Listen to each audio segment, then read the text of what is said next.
Hello everybody, this is Project Alpha. My name is Nikolai Feldman and we're doing a war diary with Alexey Arestovich where you're watching us live. Hello Alexey. Good evening. Let's start with the Kharkov disaster or breakthrough of Russians there.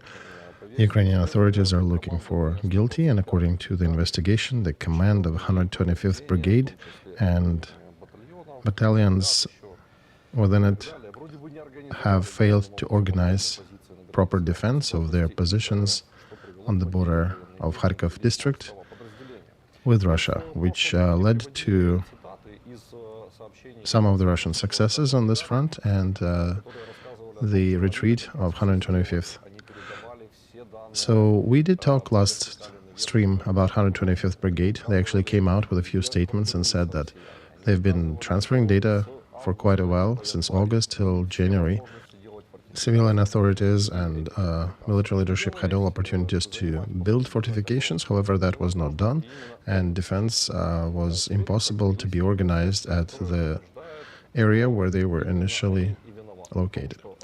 And that's what they are being accused now, that the defense was not organized properly. Do you think this is a witch hunt and attempt to shut the mouths of those who opened it, where the leadership doesn't want them to be? Sorry, Alexey, the audio might have dropped. Maybe you need to reboot. Hang on. Alexey, no, there is no sound, sorry.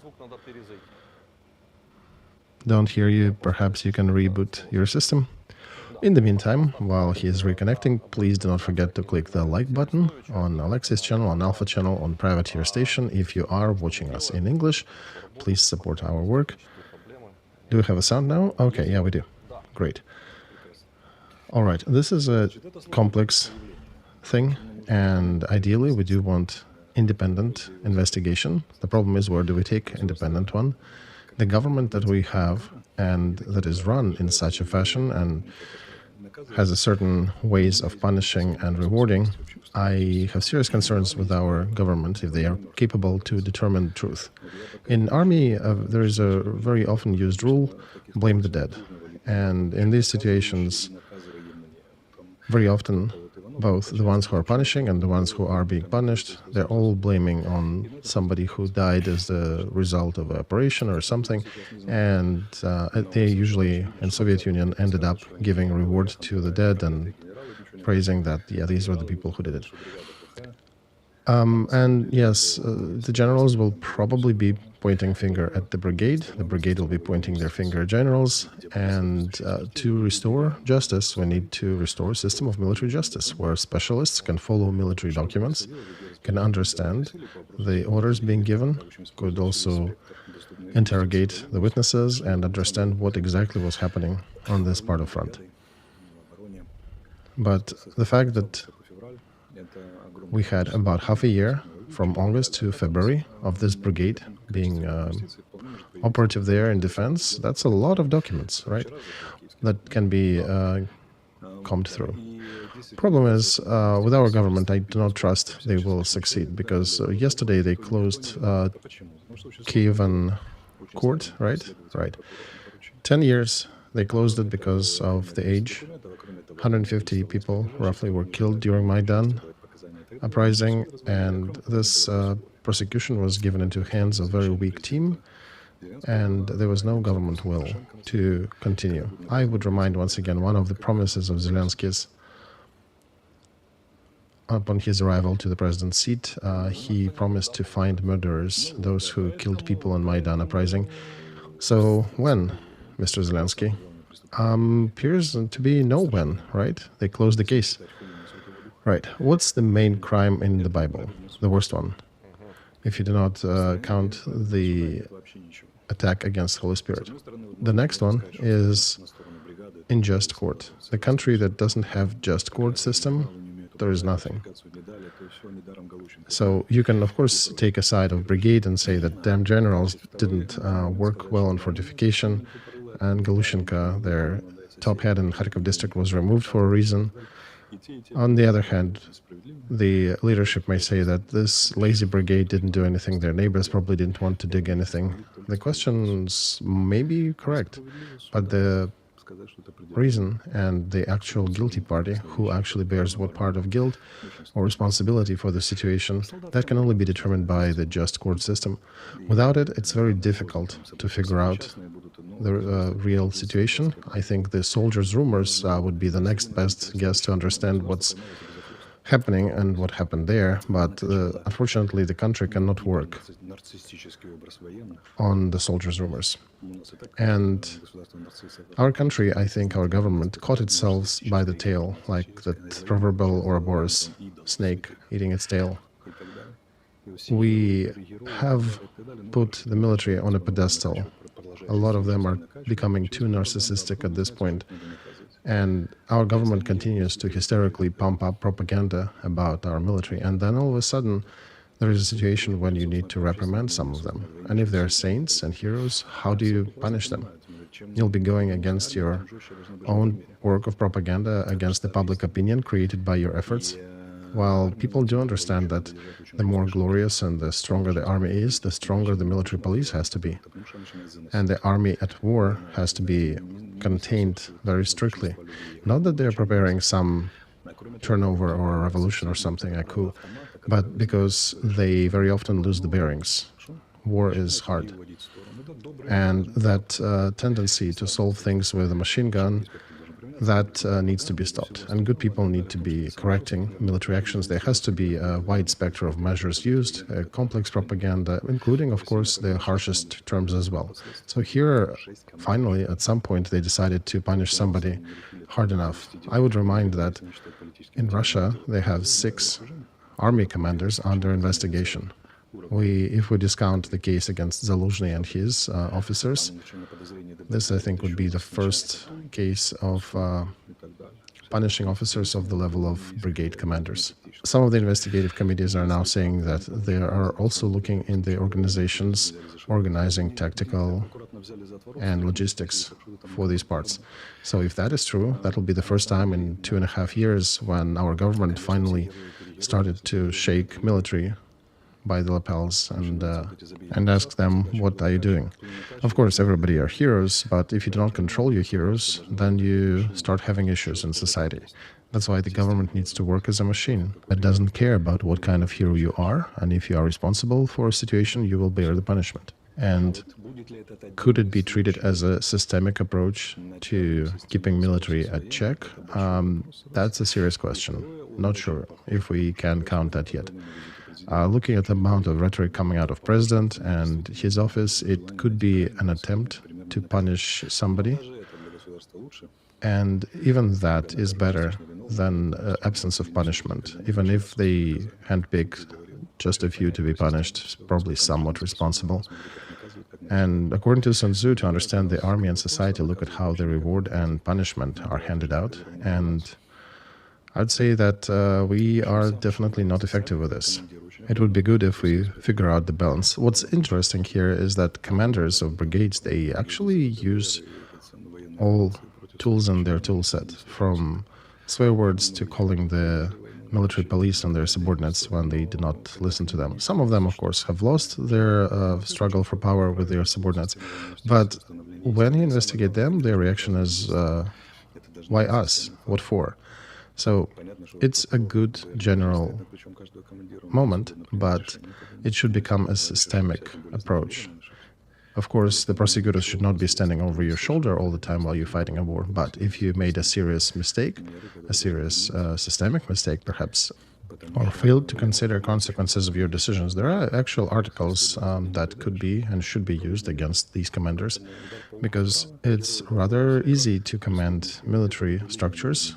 There is discipline connectivity there that needs to be used at least a couple times a day, and even if you're a hero, you still need to feel the pressure of your command, and they have to move somewhere within the proper framework, fulfilling their tasks, but feeling firm control. Military needs to be controlled. Quoting Churchill here, war is too complex of an event, activity, to trust it entirely to the military. There need to be a proper supervision, from proper motivation, proper rewards, proper HR work to proper punishment.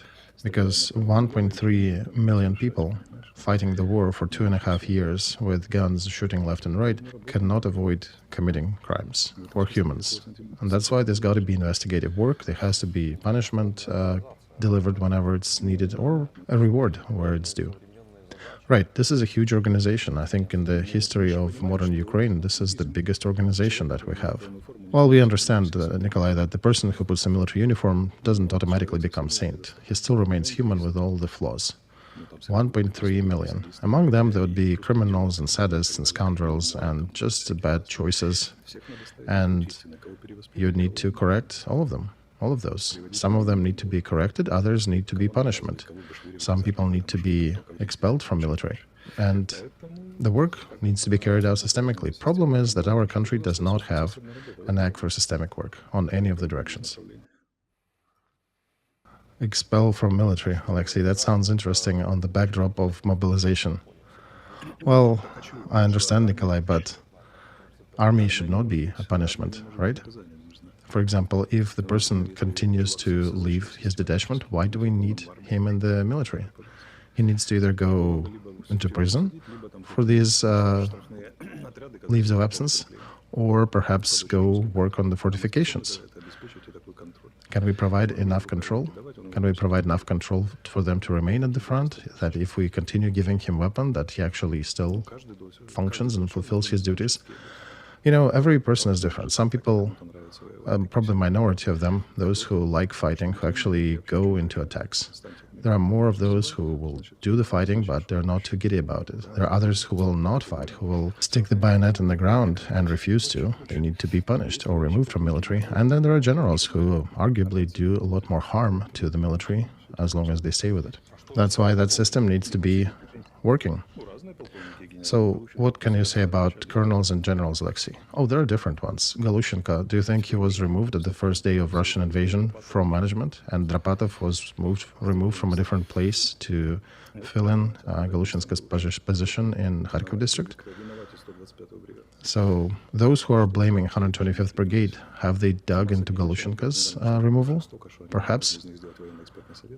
We have enough specialists who can be appointed into the Special Industry Council, Military Council, that would be able to give enough advice to the investigative organs and give an absolutely adequate estimation of responsibilities and blames and who bears what, just like the expert group with the court, because a civilian judge cannot judge military.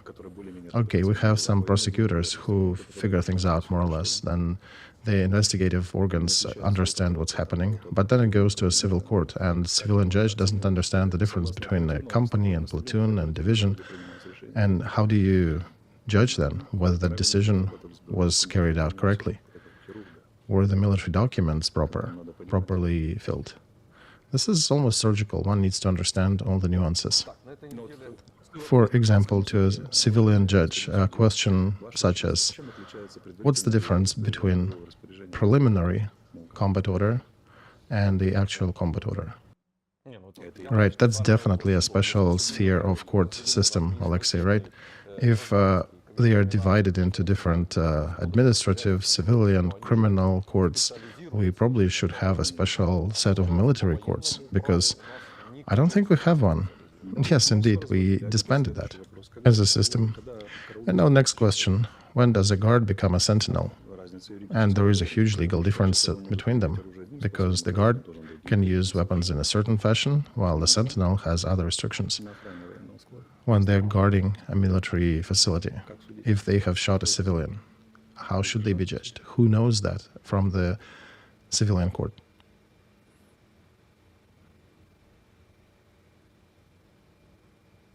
Well, I don't know, Alexey. I'm not from that system. I'm not the judge. All right, next question. What is the difference between the combat actions and the actual combat, the actual battle? Your Honor, do you know? I don't. Well, I can keep giving you these questions for the next hour and a half of our stream, and the judge needs to be aware of that. Right, Alexey, this week I don't know if that's related, but there was a question of military police and military justice system brought up again this week. Could you elucidate us once again about what needs to be included in the system of military justice? Military police, military DAs, military prosecution, military courts, where judges know the specificity of military service, same as the administrative and civil and criminal courts, right? And of course, expert groups that would be able to support different cases. And it's a big mechanism from the main prosecutor to the senior judge in that system.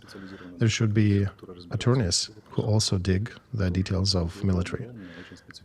And where? And we don't. A question to discussion. There are different models of military police in existence. Should we give them rights for preliminary investigations and search, or should we not? That work needs to be carried. What's the difference, Alexey? Just to give it to our viewers. Well, of course, if military police are investigating the cases, then it's a military police investigating military units in the military uniform, and they can carry it out during war times. What about civilian police, civilian investigators? How can they do their work during war times? Of course, there are counterintelligence organs that can carry out some things, but they mostly concentrate on espionage and treason, like really high-level cases, while they should not be tasked with somebody stealing 20 liters of gasoline, right? Because how do you compare that? There has to be a proper division. SBU is a terrorism, anti-terrorism work, and crimes against the state that present danger to our country. And military police should be more concerned on the criminal part, on drugs, drinking, crimes against military code, a lot. And if it is a high-level crime, a heavy crime, then it's SBU. If it is a criminal activity, perhaps there is a group that is supplying drugs or alcohol to the military. How will military police figure it out? How will civilian police figure it out? Two different approaches.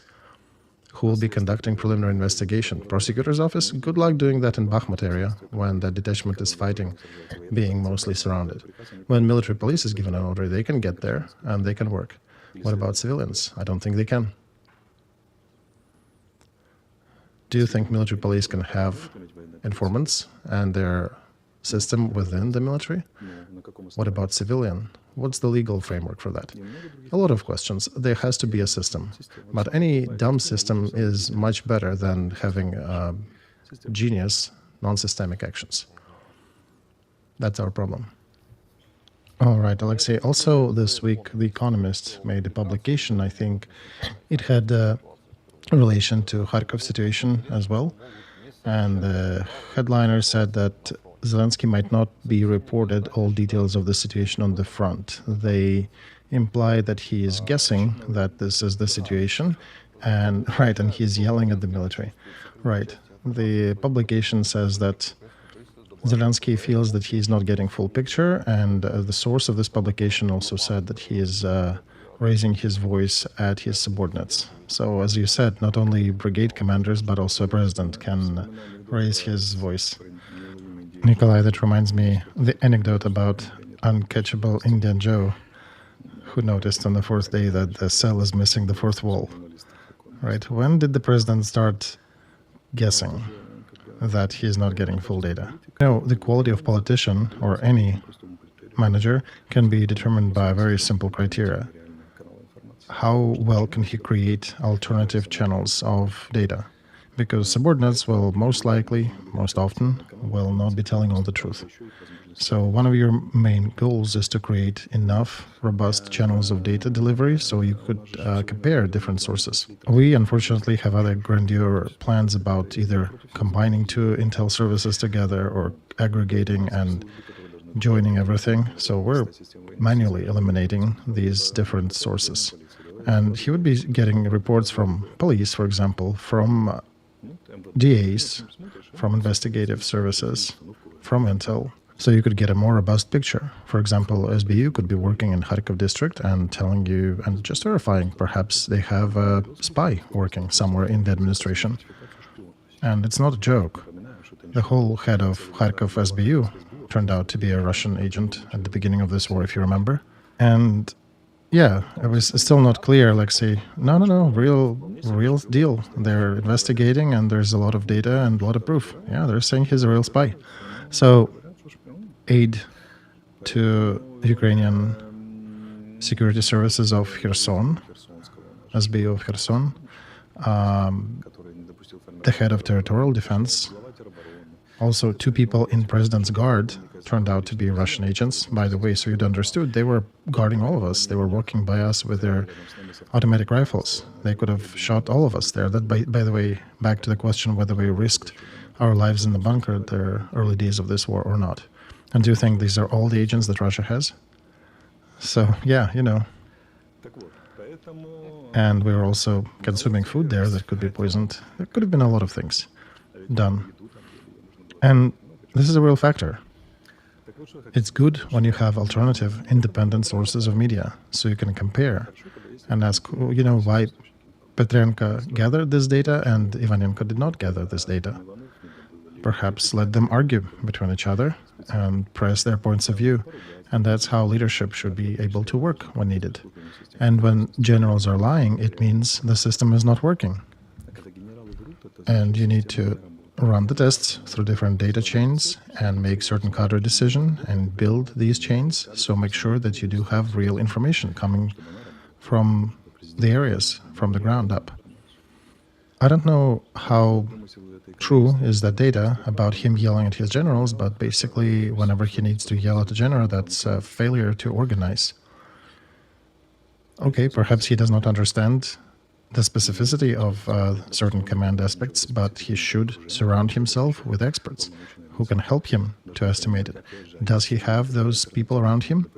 Does he have independent estimators who can give him additional data on the military aspects? Or does he listen only to one source? And there is also General Command, the headquarters of our military command. You can also invite Garbulin, Muzhenko, perhaps five other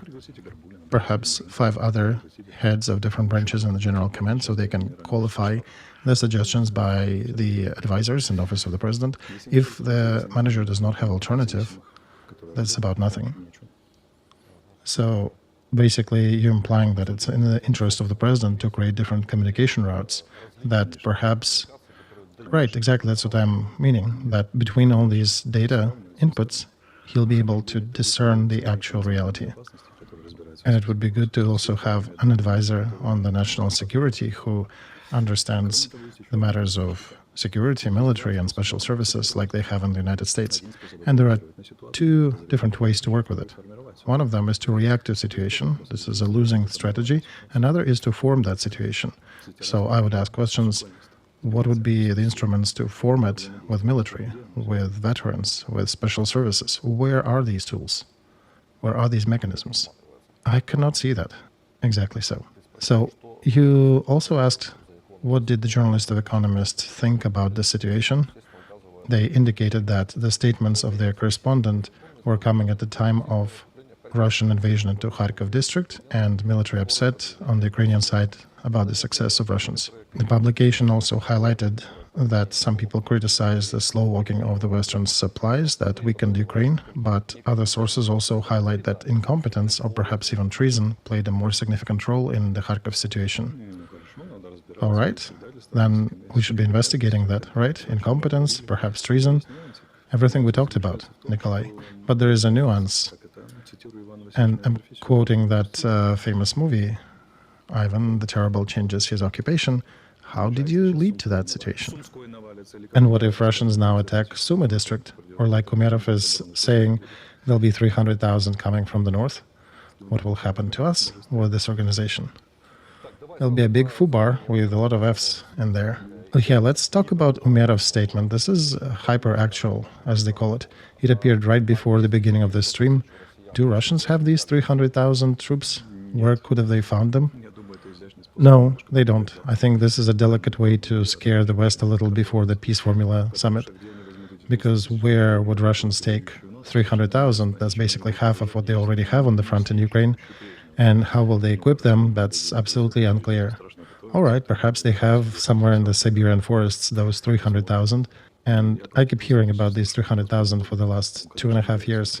So I'm anxious to see when they will arrive to the front with the drums and banners and everything. We are ready to fight and kill y'all. We've been hidden somewhere in the underground bunkers in Siberia, and we're using some underground channels to get to the border with Ukraine to come up there and appear overnight.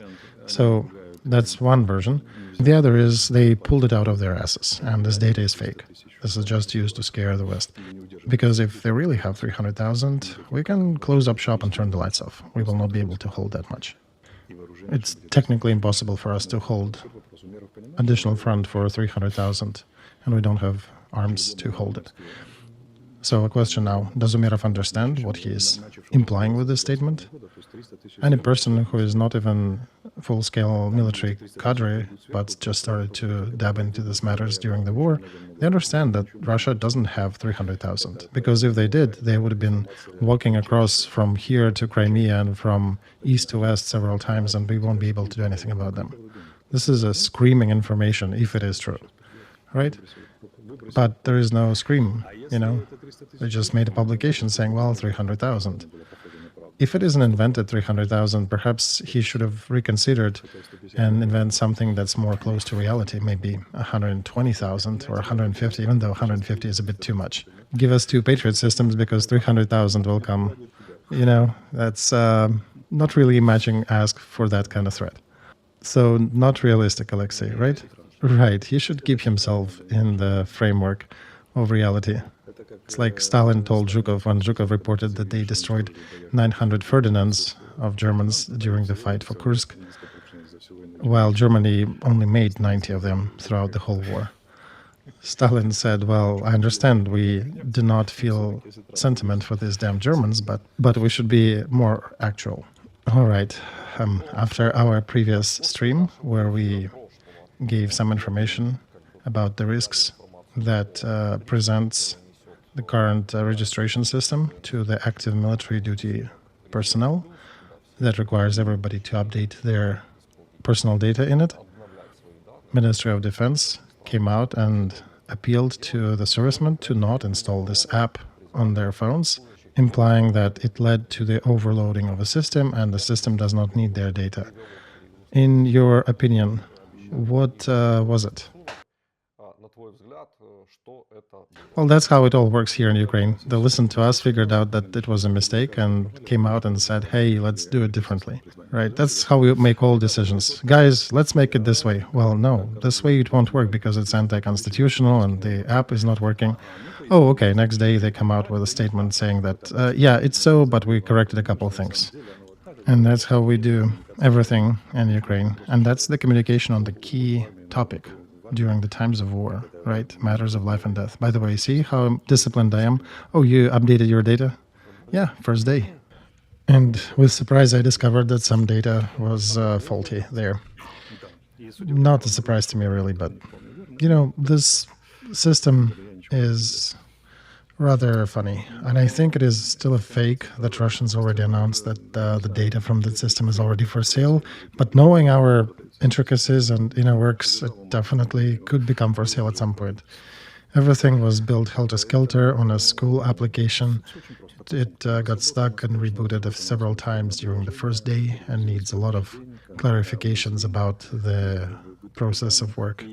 And they clarify certain things, explain certain messages, and then recall them back. And that's how the whole system works. Pretty messy with all these military generals, the civilian administration that is in charge of that. All right. Regarding our previous stream, when we talked about this application, that it's necessary to be used by everybody because the bill does not have any exceptions, the bill that was signed into law. And then apparently the next day, Minister of Defense comes out and says, well, please, it is not for everybody. And it calls upon the servicemen, active servicemen, to not install this app. So this signal, what does it do? Does it discredit the application? Does it discredit the law or the method of data aggregation? And acknowledging that this current app actually presents certain risks for the military servicemen who are on the front line? Another question to you, Nikolai. special services agents, especially the ones also working undercover, do they need to register in that system? Because they're also being tracked in the military system under different folders, under different scrutiny, but do they have to register here? Right? Well, probably not, because there's got to be some exceptions. But no, Nikolai, the law says everybody. And I think even our beloved president has to go there. Citizen Zelensky needs to come and sign himself in. Did he register himself in the system? Oh, no, he has protection. Wait a second. His protection works till 21st of May or till when?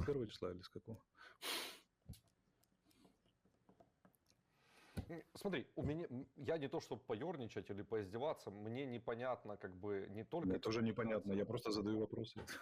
Да, тут вопрос в том, что если... Look, Alexey, not to add more sarcasm to this topic, but I'm literally not sure. Oh, I'm not sure either, and that's why I'm asking these questions. And my question, Alexey, here is, if Minister of Defense asked the servicemen to not use the app, does it mean that they acknowledge the vulnerability of that app, that it may be dangerous? Let's think about them. Well, I don't know what's the worst thing here, the fact that the whole system hung and rebooted, or the fact that they realized that they built it in a way that it can be hacked. Look, Nikolai, here's an example for you. There is a serviceman on the front line defending our country, dodging the drone, dodging the shelling, and he checks the message from his beloved wife, and she sent him perhaps a nude picture. Boom, that's a penalty. We have a law against it. And then she writes him that the youngest got new teeth growing, and they send messages back and forth a little bit. And then he goes to this app and finds that he is dodging the draft. There is a red line going across his screen saying that he is dodger. And he's checking with his mates in the platoon who else is dodging. And between the shellings and the firefight, they check their app and saying, well, we have 27 out of 30 who are dodgers. And 3 others just didn't have access to their phone or didn't install it yet. Right? Their motivation is fantastic after that, and they'll be taking Lugansk back and maybe even capturing Vladivostok after that, because their motherland added them to the dodgers. So tell me, what do you think about it? You are under investigation. You are a wanted man. How do you treat that? Alexey, I think that needs further investigation. This is a ridiculous situation, I think. You know, Nikolai, there is an observation in psychology. However you do one thing, that's how you do everything. How government does one thing, that's how it does everything. I think, Alexey, there's got to be some normal communication that this app is secure. We verified, or we have made this decision, and these are the current actions. Right, that's how it should be, exactly. But, Nikolai, who will be doing that proper communication? Who is such a great communicator in the current office? Well, Alexey, I don't think it's the matter of just communication. It's also about communicating the signal that was generated for you. Right, but the communicator, Nikolai, needs to develop the proper signal. Who will be doing it? We discussed this, press secretaries of certain troops of certain branches of our military, and the way they present data, who avoid answering the question, what's up with that system, Reserve Plus, who avoid telling their servicemen, their people, how to treat it proper, whether to fill in the data, whether to not. We're still waiting for a strategic command to deliver some messages. Wasn't it disbanded? No, they were not. They actually have some hurdles working, right, but they are supposedly developing strategic messaging. Let's see how much they produced. And I understand there is a thing called inner communication. That's probably a very important part of the strategic command. Okay, well, boast a little, perhaps, and tell how much communication have you done with our soldiers on the front line.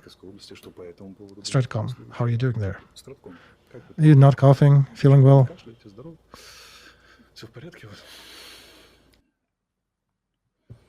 You know what they will probably say, Nikolai? They'll say, well, it's probably the upper management. We have torn our shirts already, and we've worked here 24/7, and we're just not given a chance. We would want to communicate, but we're not given that. All right, well, you know, I am thinking I need to ask you one more question about these 300,000 that supposedly are gathering on the northern border. Alexey is vocalizing an old USSR song, rewrite to include 300,000 soldiers. You know, that's a very peculiar news, the fact that they dropped it on the society, that they have 300,000 somehow gathering on the border with Belarus. 300,000 troops, that's 20 armies on the new Russian measures. 20 armies, they are supposedly taken from somewhere. 20 new commanders of the army, 20 heads of command, 20 command centers, military divisions and corps, and they have enough sergeants and medical kits and rifles and machine guns, and that probably would require them to have 3,000 new tanks somewhere for 300,000. Okay, perhaps they're not rich now, so half, right? 1,500 still. 10,000 artillery elements and reactive systems. So Sobyanin is hiding them there? Is it some magic hidden stash when you press the button and these 300,000 jump out of? And then Ukraine can only weep and say, well, we did not agree to that fighting, right? Is that what they're suggesting? Communication of the level of the kids' magazine back in the USSR called Murzilka. And even the editors of that publication were probably more careful with messaging the children. Well, look, Minister of Defense says, we have 700,000 fighting against us. We have 1.3 million resisting them, so we should be all right, right? Let's just gather some more money for the drones and equipment. Minister of Defense comes out and says, hang on, there is another 300,000 that's going to arrive to the northern borders and will start overwhelming us there. And you don't need to be a military expert. If we have the current measure of GRI from 700,000, adding another 300,000 to the front will probably generate another 50% of these problems, thinks that citizen. And he's right, because if these 300,000 arrive to the front, that'll be a very deadly situation. So where are they? Can we look for them? Can somebody start a search party? Where are they? I'm not seeing them. Perhaps by the next stream I'll find some, but yeah, not working for now. Alexey, I wanted to ask your opinion about one more thing. What conclusions should we draw from the failure in the Kharkov district? Can it be somehow scaled to the north, where there's supposed 300,000 should be invading? Perhaps we should fortify the border and start more activity in fortification area. Can I poke the topic a little more, Nikolai? Well, yeah, I think you are poking it all right today. Let's start in an orderly fashion. First of all, Minister of Defense of Ukraine, the heads of strategic intel, their goal is to prevent sudden attack on the country. And our military intel did warn us about Kharkov. Okay, great, here's the reward for them. Who reacted to their information and how? And here we can discover very interesting facts. Our military does not have its own military intel within the General Command, because the military intel actually is reporting to Minister of Defense. And General Command does not have any intel service. When they need information, they ask kindly from that military intel group. Of course, there is a second department, and they have a special general who was led by Ivashchenko for a long time, and now Ivashchenko was moved to the external political intel. And now apparently we have a general commanding political intel. I hope he's not making them wear gas masks and pistols. Imagine a military leading a political intel service. But that's beside the picture. So he is supposed to present information and to cooperate. But it still remains a significant problem, because they can provide info or they can perhaps refuse to provide info. The dilemma was solved back in 1918 by the headquarters of Red Army, because a special committee, Cheka, was giving them this information when they could, but very often they could not or refused to. And then generals approached Lenin and asked him for military intel department to be established, because they can order that department to acquire certain data. Because when it is by request, you cannot verify a lot of things, and very often you don't get data. Tell me, how do you think the army will be fighting when it doesn't have its own intel service, when they have to ask for it? Well, listen, that's for the first time in public sphere that our military does not have its own intel branch. No, not the first time. I was talking about that before, Nikolai. You're just going to explore and learn the lessons from Kharkov failure and also address the matter of 300,000 that are supposed to jump out of some invisible cloak. And okay, so they came with this information and saying, look, there'll be an attack on Kharkov district. The first question that could be asked by the group of military experts with the military headquarters, who and how was given this information? How was it distributed?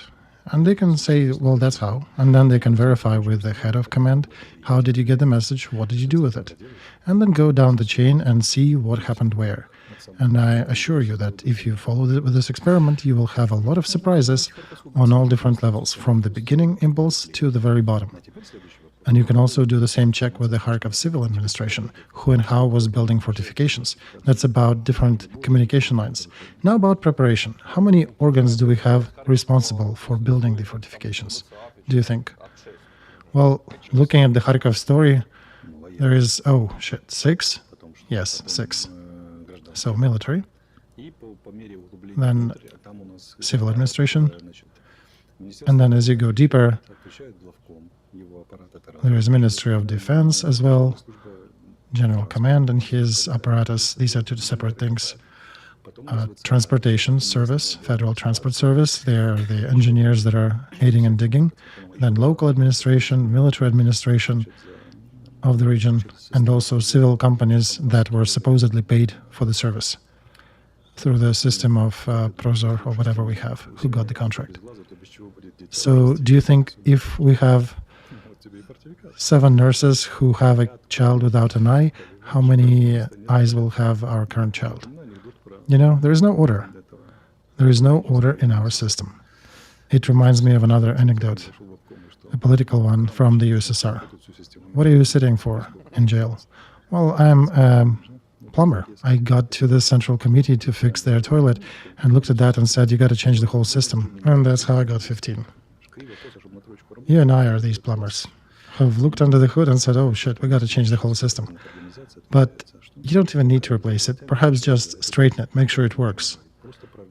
Fortifications cannot be installed where 6 different organizations are responsible for that task. You don't even need to talk about corruption here.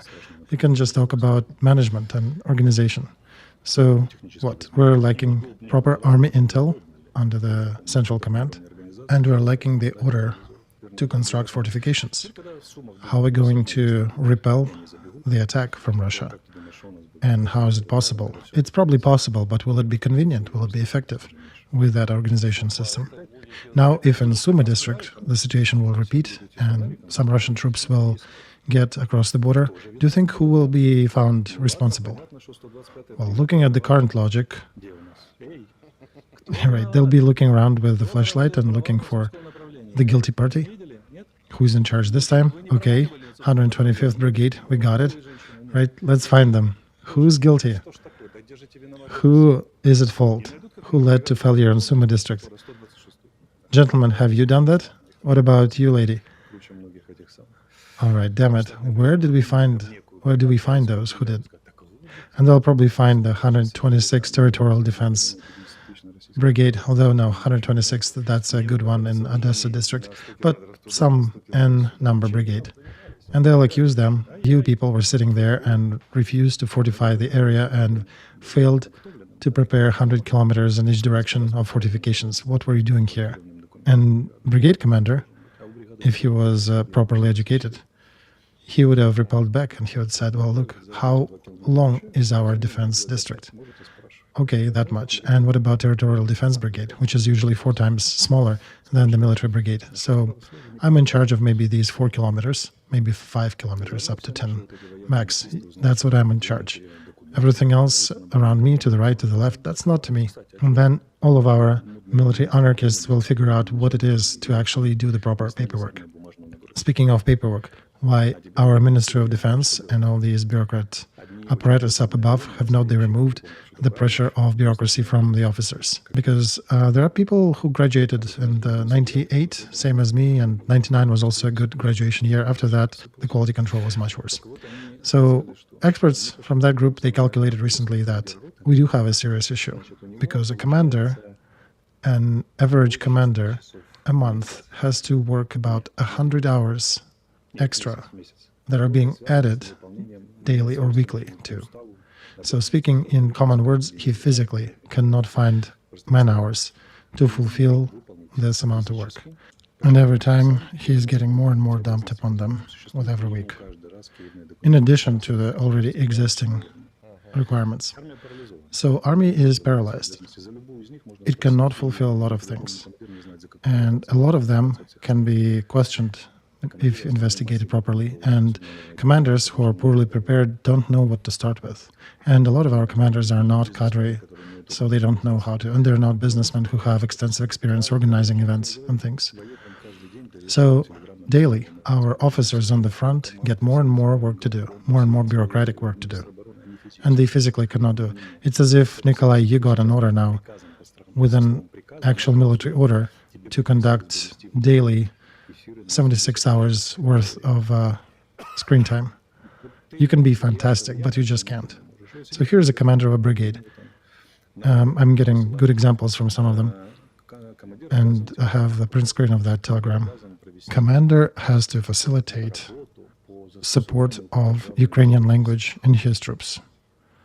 He needs to conduct work in this regard. Second, he must provide additional psychological, how is it saying? Hang on. So basically communicate to the soldiers serving on the front line military regulations, and yeah, he needs to continue studying it with them, but there's also a table of how much time he needs to dedicate that, and they're talking about 8 to 10 additional hours per week just on this task. He just doesn't have this time budgeted. Where is our human-centric system that works to support the front? And then people ask, why did not they defend the north, and will probably not defend north again, if there'll be more on Sumy?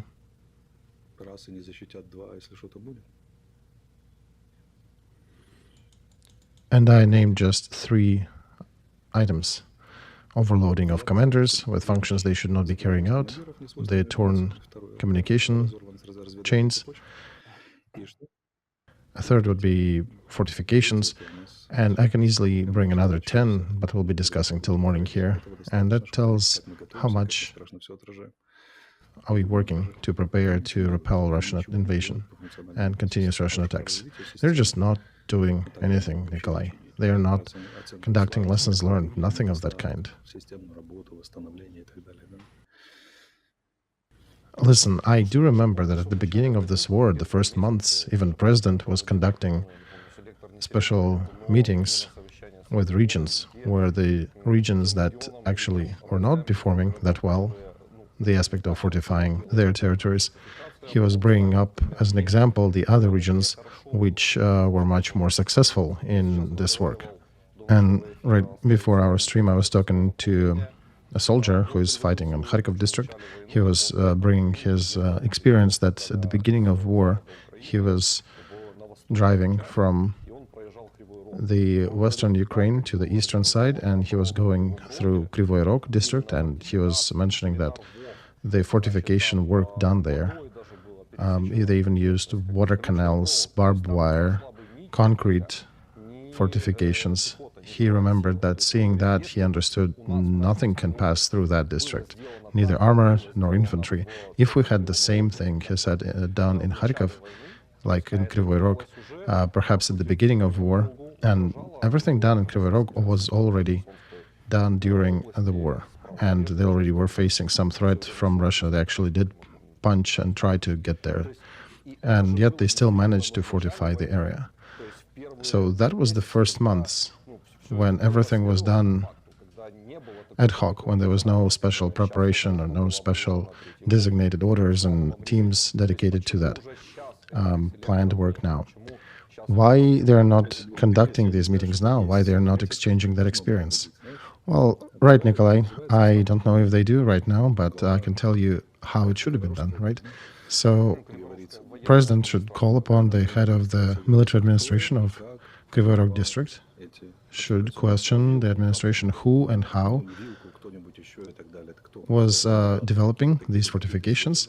He would get the data, these and these companies, these names. He would check with intel services to verify if is that so. They would confirm, right? These are the people, these are the names, and then you basically attach a group of these specialists to the head of general command to make sure that they establish a special group that will go through all the districts where fortification work is needed and would organize work there to reward those who already succeeded in their own, give certain time work, provide enough resources, ensure their reporting, ensure they have resources to carry out the work, and make sure the head of command reports on the progress every Monday.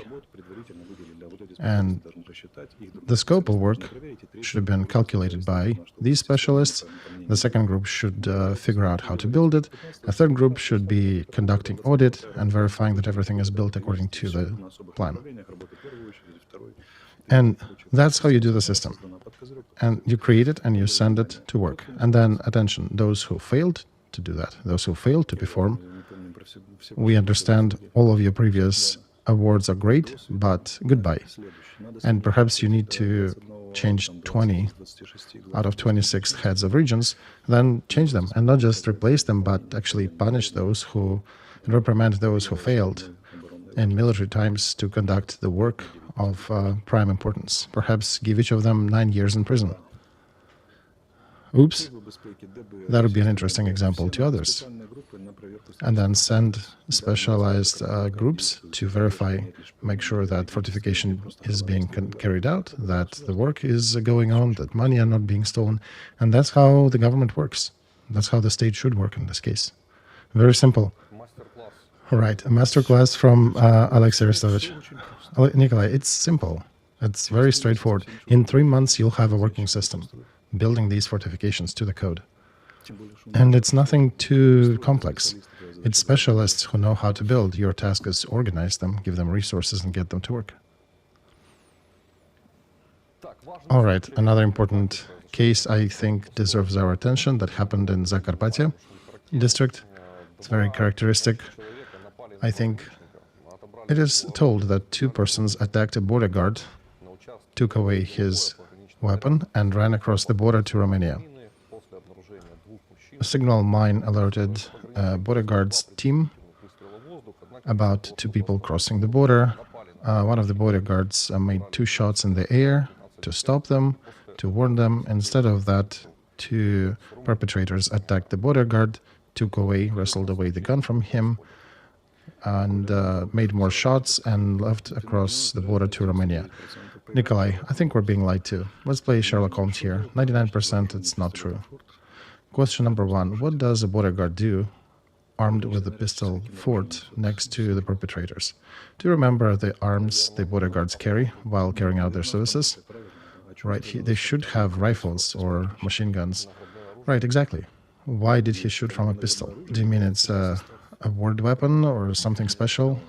Not exactly, Nikolai. It could be a worded weapon or it could be an officer. Right. A regular border guard carries his duty with a rifle or a machine gun. They do not carry... How do you imagine them with a pistol somewhere in the bushes, hiding, watching the crossing areas?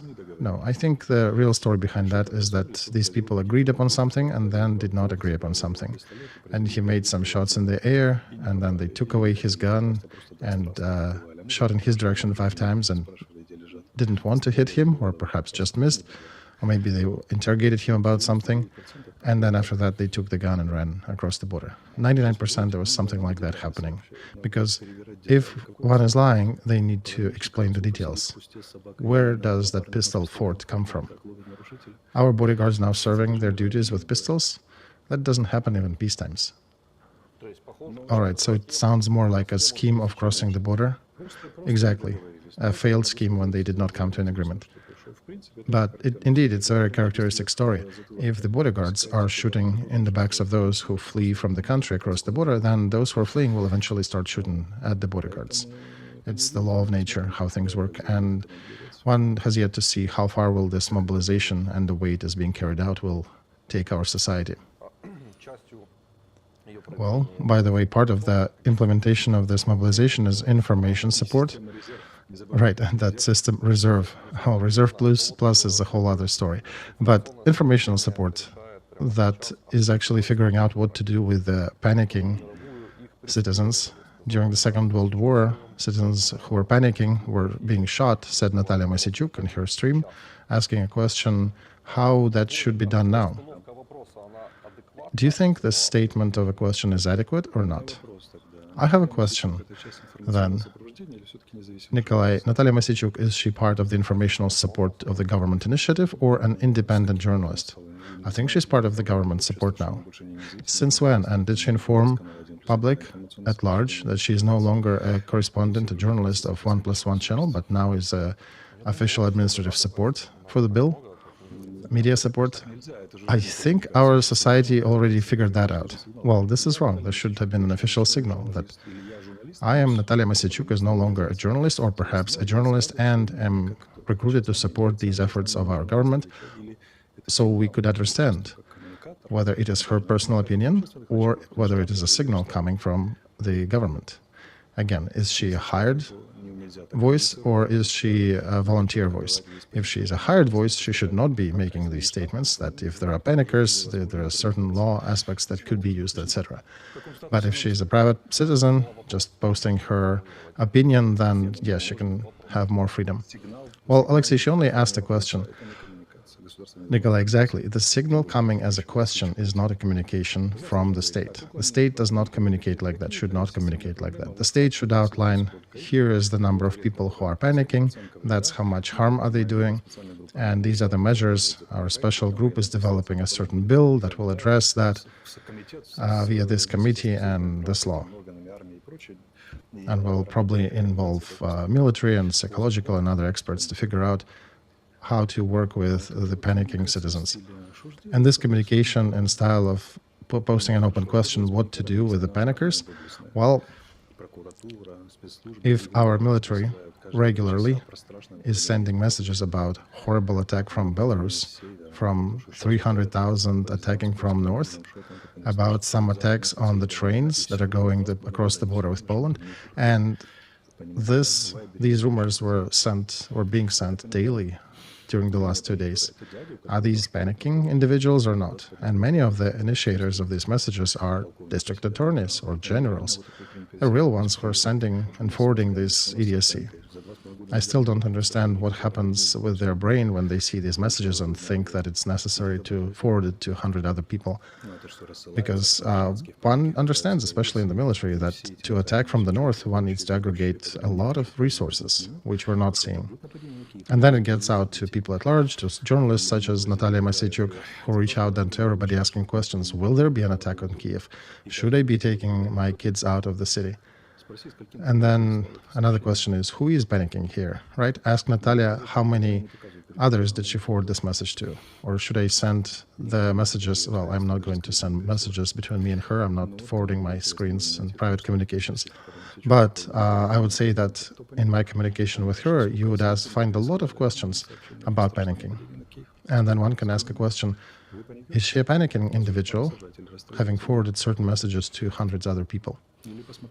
Is it enough to execute her with a firing squad, like she implies? Or does special attorney and prosecutor needs to look through her text messages and see how many panicking messages does a person need to send during 2 years in order to be considered a harmful citizen like that? And if she sent 2000 or 2001, is it a panicking or is it not? To her close ones, to her friends, to other people who may be interested. Natalia, do we have an answer? Right, I do not have an answer, Alexey. I only know that all these messages, all that pressurizing the situation psychologically leads to a very poor economic situation. We have a very anomalous situation in our job market. Such a ratio of vacancies and resumes looking for them has never existed before. I know certain segments of the market, for example, the warehouse people, the logistics people who load cargo, they all of a sudden started quitting because of the practice of getting them drawn into the military, drafted into the military via their companies. So they quit. And we're losing that. So what are we doing as well? We're also raising taxes on people now. You know, Nikolai, my other friend, recently drove a road Kiev-Odessa. He noticed he was the only car, or one of the very few cars on the road. Usually on the gas stations where people are talking and you can see other drivers, there was nobody. He was looking around and asking people where they are. And then he talked to a lot of businessmen who actually work in those areas, and they said that a lot of people quit, even those who worked remote. I cannot find anybody to come out to work. And his wife is the owner of the cafeteria. She said since the bill was enacted, the traffic went down by half. Men are in the hiding, just women are out there. And my other friend, he has a company that is manufacturing mortar mines, and he has military recruiters coming to his company daily, taking people away from production facility. And he's asking them, you guys are idiots, you're going to stay without mines because he cannot hire women. It's heavy production and dangerous production with explosives. Only men are usually working it. And also the draft action against the truck drivers. I think societal fortitude will maybe carry out to October. And after that, it'll start blowing up. Bigger companies, they figured a way to exist, but small and medium businesses are in dire straits now. And now if they're limiting also money transitions, etc., and on one hand, understandably, some financial operations are done using certain financial channels, so we should be limiting certain activities. But we're doing it so blanketly. We're affecting so many other people and companies. Take our streams, for example. We can gather 250,000 during a stream easily. So with that bill, they're basically burying volunteer support to the army. And that's how everything is carried out in our country. Everything is through the ass. And everything is like a toilet paper that is just falling apart, like a wet toilet paper that falls apart in your hands. And communications are being sent daily. On one hand, they are threatening society that Russians will conduct offensive actions soon, but we need to get more people, so we need to counterattack. And at the same time, they're pressurizing all these actions against people, so the men are hiding. And when men try to actually come out and register, the system is not working, or find themselves they're being wanted when they're actually serving. And then we're screaming that the West is not giving enough arms to us. Well, what did we do ourselves to make sure we have everything in order and that we're exploiting our resources that are already in our possession properly? How about that conversation? All right, well, Alexey, about the stories related to clarifications and verifying data, there was a big publication by Arestovich, a very well-known Ukrainian journalist, who said that his personal experience was highlighting a lot of steps with this app that after even filling out the data information about your person in the app, you still need to go to a recruitment center, and the lines are horrible. People stand in lines early on since before the sun dawn, before the sunrise, and unfortunately these drafting points work the usual hours from 9 to 5 p.m. and their speed of processing people is so slow, super slow. He calculated that at current speed in his regional drafting point where they have to go through 30,000 people, this committee, this drafting point, will need 6 years to go through these 30,000 people. Right. And at first, those people who went forward to fill out their information, they were told that the drafting commission will be careful and proper processing their data. And they were promised that committee will be able to allow them to pick time and day when they come and when they can do that work. And then on the 10th day, apparently we're getting another message about the drafting commissions that they will be defining the calendar when you are coming there, and there's no legal base to somehow format their decisions. And there's no way for people to object to their decisions.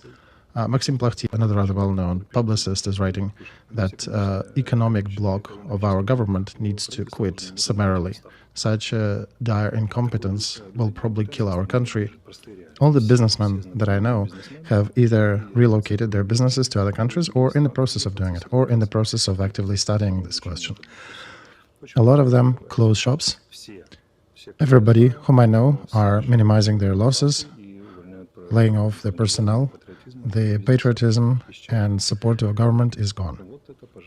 This is the scream of a soul expressed by him through many, many other men. And he wrote a very heartbreaking post about what's happening. So, okay, we decided to destroy businesses and conscribe everybody to the military. Okay, to the army.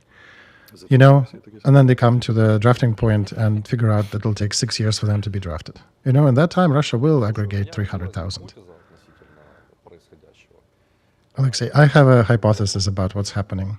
We've had a lot of questions in our society and some strange discussions that people were concerned about where the lines to drafting commissions are. I'm thinking that perhaps the current powers in Ukraine figured out a way to recreate these lines to drafting points. No, Nikolai, they don't think like this. It would have been a little too difficult for them. That would be genius of communication, provocation, and forming the political agenda. This is all because of dumbness. We announced everybody go to conscription points, and now we have this thing that everybody is standing in line. And we don't know how to process that faster. So, dear mobilizers, how long it'll take you to process everybody? 6 years? 8 years? You know, Alexey, I'm seeing in press some of the answers like this from some of their communicators that, look, before there were no lines, and people were asking where. Now you can see there is a line in front of each of the drafting commission. Right. Let's compare that with the damned Soviet Union. You know, with the Soviet Union, commanders of all levels were taught one thing. You have to calculate every eventuality and at least be able to name different outcomes of your decision. You take your time making decision, but all the consequences need to be written out. And only after that you can make a decision and choose it knowingly. But you have to calculate these options. And here's a current story of life. A person comes to that commission, goes to through the military process, goes through the medical commission, hits the enemy, gets to the front, gains medals, comes home eventually one day, gets decommissioned, and the son and family are happy. The husband is back and he's alive and he's a hero. And he sits down and writes a note. In 2024, I went through a medical commission that violated my medical documents, violated my complaints about arthritis or some other disease that I had at this point, and I request the results of this commission to be judged by a court system. I actually fought the war, I even got medals, but this did cause certain trauma to my health. And here is me suing government of Ukraine for falsifying the results of my medical commission to send me to the front. And imagine these cases come in the quantity of 250,000 to Ukrainian courts. And when Ukraine as a system rejects them, these cases go to European Commission, to European courts. Oops, did anybody calculate these consequences? And this is just a small glimpse of possible outcome. And another group of citizens may be writing and starting other cases, given that we complied with your reserve system and uploaded our personal data to the system. The data was leaked and acquired by some Russians or some thugs, and they managed to blackmail me and my family for 10,000 or cause me harm for 10,000 hryvnias, and here I am requesting compensation for the data leak. And it goes again to the European Court at the end. That's why I'm saying our state is interested in having dumb and illiterate citizens, because smart and well-educated would not allow themselves to be treated this way. That's why the level of education in our country keeps falling throughout those 30 years of independence, because it's easier to manage people like that. Then I have a second hypothesis, Alexey, that Возникает вторая гипотеза. the statehood of that Second Ukrainian Republic, that Мягко переходящая is somewhat in transition to an independent state, nobody seriously is going to save the Second Republic. всерьез спасать. Seems like everybody lets it sink. Eventually, somebody will come and probably dig through these problems, but not us, not current government. Как-то без нас, типа того. Nikolai, I am also of an opinion that they're not only not trying to save it, they're actually exacerbating these issues. They're trying to profit on the current situation. And some people are remembering the times of Yanukovych with nostalgia. Guess how far did we go? Just steal as much as you can and leave and run. Don't think about consequences. Just ask, what are they doing there in the government? What is their planning horizon? I remember we talked that mobilization is going to be a very serious exam for our state, and that we very likely will fail it. They initially wanted to draft 500,000, but settled at 300,000. Okay, perhaps, but what will be the cost of it? The collapse of economy? The price would be complete lack of confidence of people in their state? The price of the existence of a Second Ukrainian Republic? Is that the price we're going to pay? How many days this mobilization is ongoing? Since the 18th? 10 days? Well, and that's just a set of problems in 10 days that's been uncovered. And that's only the beginning. It hasn't really revealed all the consequences. Maybe 3 months in, we'll see all the details. And we frankly didn't even want to dive into that deep, Alexey, right? Right, we're just observing things coming up, and we're doing it in our weekly talk show format. My weekly show with Nick Feldman, as I say, abroad. My friends ask me here, Where are you going, Alexey? Спрашивают меня. Я говорю, I go to my weekly show. Weekly show. Да. Да. To spend my time with my viewers. And asking the question which is people very interested in. you have a fantastic English, Alexey. You know, I don't speak English much. You probably lied here too, right? He was learning that phrase for a week in order to repeat them on air. Well, yeah. All right. We'll talk about taxes and other things in part 2. Please do not forget to click like and subscribe. We really appreciate your support. That matters a lot to us to continue this effort. Thank you. Have a good day.